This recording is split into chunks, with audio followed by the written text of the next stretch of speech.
Hi, welcome to my video presentation for FBL3501. This is part C of our e-folio, I should say, sorry.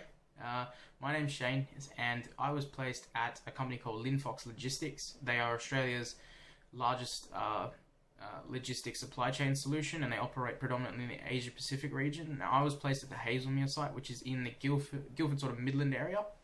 The first two things you get when you rock up for the first shift are this. Now that's your Red Book. That is your little Bible around Linfox. It will tell you what you're allowed to do and what you can't do. And you also get one of these, which I thought was really cool. It's a little access key card, which I've never had one before. Just for reference, I'm a loading dock worker myself, so I kind of go to work, unpack boxes, lift up heavy stuff, and then go back home. And that's probably about as professional as that gets. So at Linfox, it was a completely different experience because that's the first time I've ever been in an office. So my project was to look at the induction that they do for new employees, and I had to review that, liaise with a variety of teams based here in Perth and Melbourne as well, and come up with a list of recommendations, do SWOT and COPS analysis, show my methodology, plenty of meetings and consulting with people, and come up with a report basically of what we should do in the future and what we can do now.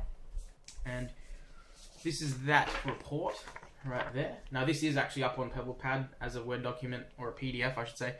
You can actually go on there and have a look at it and read into the specifics of it. It's also on my Prezi presentation as well.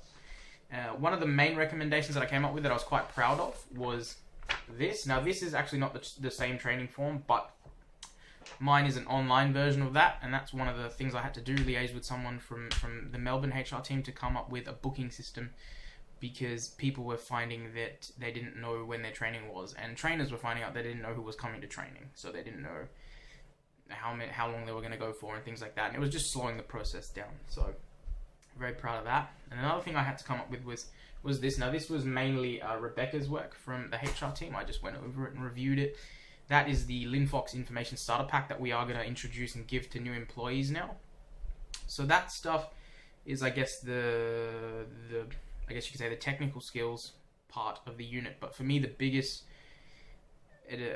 learning curve that I've had is just learning how to work in an office place and conduct yourself in a professional environment, and learning what it means, learning the phrase organizational culture. You know, when people say, this is how we do things around here, now I understand. Now I have a real world base to go off, and that's what I'm so thankful for actually Denise recommending this unit, because I had no idea about it. So if you do have a chance to do FBL3501 or whatever the unit's going to be called in the future, my advice to you is do it, because the amount of invaluable experience that you will get from this is amazing. You might not get a job from it, you might get a job from it. That's not the point. The point is to change your mindset and get you ready for the real world when you get out there. You know, for me, the hardest thing was having to tuck my shirt in for 8 hours, because I haven't done that since high school. So that, you know, it could be something different for you, but for me it was tucking my shirt in and being professional. So, I mean, you know, I still have a long way to go. I have a lot of things to learn, but this has been a fantastic experience, and I know I'm going to build on it. So thanks for watching, and I'll see you later. Take care.